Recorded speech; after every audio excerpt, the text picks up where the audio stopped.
All right, today we're here with Calvin Ferguson. He's going to tell us about his 198-inch, 34-inch wide monster buck. Almost, yeah. 192. 192, yeah, sorry. 34 and a half, so you were... I was close. So a little story about him, just to kind of paint the whole picture. I did the dedicated hunter program and was in my third year when I killed this buck. So my first year, I killed this buck right here, and he's like 178. And I killed him on the muzzleloader hunt, the first day of the muzzleloader hunt. Up to that point, he was obviously my biggest deer that I had killed. And, just a stud, pretty, typical frame deer. So killed him my first year. Second year, I'm doing this dedicated hunter with one of my best friends, Corey Bundy, and we hunted hard. Second year, I didn't kill a deer, but we ended up killing one on the muzzleloader for him, and it scored like right a 180. So, a couple inches bigger.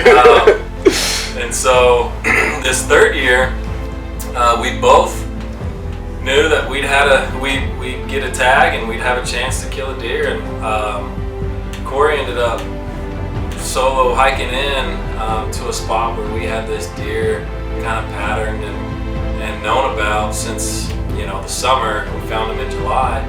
Couldn't get him killed on the archery hunt. He went in solo on the muzzleloader hunt. He killed a 205-inch just pig of a deer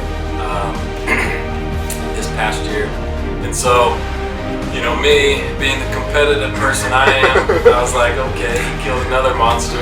I guess it's my turn. So, rifle hunt comes around, and my good buddy, one of my best friends from Arizona, drew a tag. I had two cousins and two uncles from New Mexico that drew. So we all went out, and there was, 8 tags in our group. And so we had a lot of work to do. Yeah. So starting Saturday, we started killing deer, and we killed one Saturday evening, we killed one Sunday morning, we killed another one Sunday evening. So these deer were starting to stack up, yeah. And my cousin killed like 175-inch, just pretty typical. And so he killed that deer on Sunday of the rifle hunt. And Monday, I don't know if you remember, but it rained real hard. Yeah. That day was kind of out the window for us. We didn't hunt very hard. We kind of stuck to the trucks and drove around and got muddy. But Tuesday come around, and we actually went back to the same spot that my cousin had killed that 175-inch typical. Oh, geez. And sat there, and right when it got light, man, the fog rolled in and just basically took our glassing away. I mean, we could see 100 yards, and that was it. So the fog rolled in till, 8:30 or so, and finally, when the fog cleared, we started glassing. So it was me and Corey Bundy again. We were kind of looking different directions. I was on one side of the hill, he was on the other side of the hill. About 9:30 maybe, he calls me on the radio and he says, "Hey, come over here. I think I got a buck." I said, "Okay." So I wasn't seeing anything. I mean, it was getting late in the morning. Things were starting to slow down. And so went over there, and he kind of, he basically had a spotting scope set up, and he said, "Look through there," and he kind of explained what it was. And man, he had found him over 2 miles away. And so I'm sitting there looking through a spotting scope, and he's like, "I can tell it's a buck because I saw an antler move. I just don't know what it is." And right when he said that, man, I don't know what happened, but the sun hit it right, and the deer just moved his head, and I was like, "Oh gosh." I was like, "He's big." I was like, "I don't know what he is, but he's definitely worth just getting closer to." You know what I mean? So me and Corey, being the idiots that we are, we decide, you know what, we're gonna skip lunch. You guys go back, do your lunch thing. We're gonna hike up this hill so we can get a little bit higher and get a vantage point on this flat, and we're gonna sit here all day. We would take turns sitting there on the hill, and I'd glass, for 20 minutes, and I'd let him glass for 20 minutes while I rested. We were up there on the hill like pawing out beds to get a little nap in. Yeah, it was a ton of fun. So we just sat there and chatted for a good 5.5 hours. So finally at 5:30, I pull up my binos, put them on the tripod, and start scanning this flat. And it's not very big. It's like, a couple 100 yards by a couple 100 yards. But you knew he was like... And we knew he was in there. Yeah. But it was thick. So that was the thing. And he could have just disappeared anywhere in there. So about 5:30, I pull my binos up, put them on the tripod, and start scanning. Sure enough, there he is standing, breaking a bush, eating, feeding. Way. And I'm like, Corey, I got him. And he's like, okay, where is he? And I said, he's right there. Corey pulled up his binos. He said, okay. I mean, it kind of got crazy from there. We got all our stuff. We were probably 800 to 1,000 yards away at this point. So we got all our stuff and started heading down the hill. And now we're looking for this deer and we can't find him. No way. Crap, dude. And he was just up. And yeah, he was just up. And literally, I mean, to get down the hill, it probably took us 3 to 5 minutes. Yeah. So he bedded down again, and it took us 5 to 10 minutes sitting there glassing. But we finally picked him up bedded. So we picked him up bedded in the shade, under a tree. And he actually bedded about 20 yards off the road. No way. Yeah.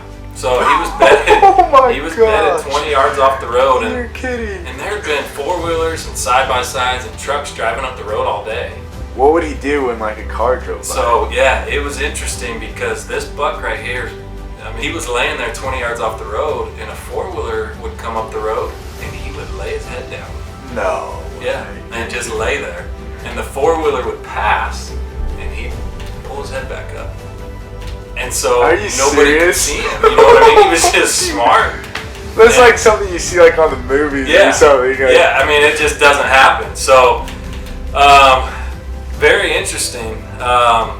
So we watched him do that. But it was getting to that point in time, that point in the evening where if another truck or four-wheeler came by, he'd probably get up and run. You know what I mean? It's time to start moving, and the deer are up, and there was a couple other little bucks with him that were up and feeding. Oh, really? Yeah, so I was on him with the gun. He was bedded facing away, slightly quartering, but basically just facing away, and he had his head up, kind of turning this way and that way. So I told Corey, I said, hey, if there's another truck or a four-wheeler coming up the road, you let me know because I'm going to shoot.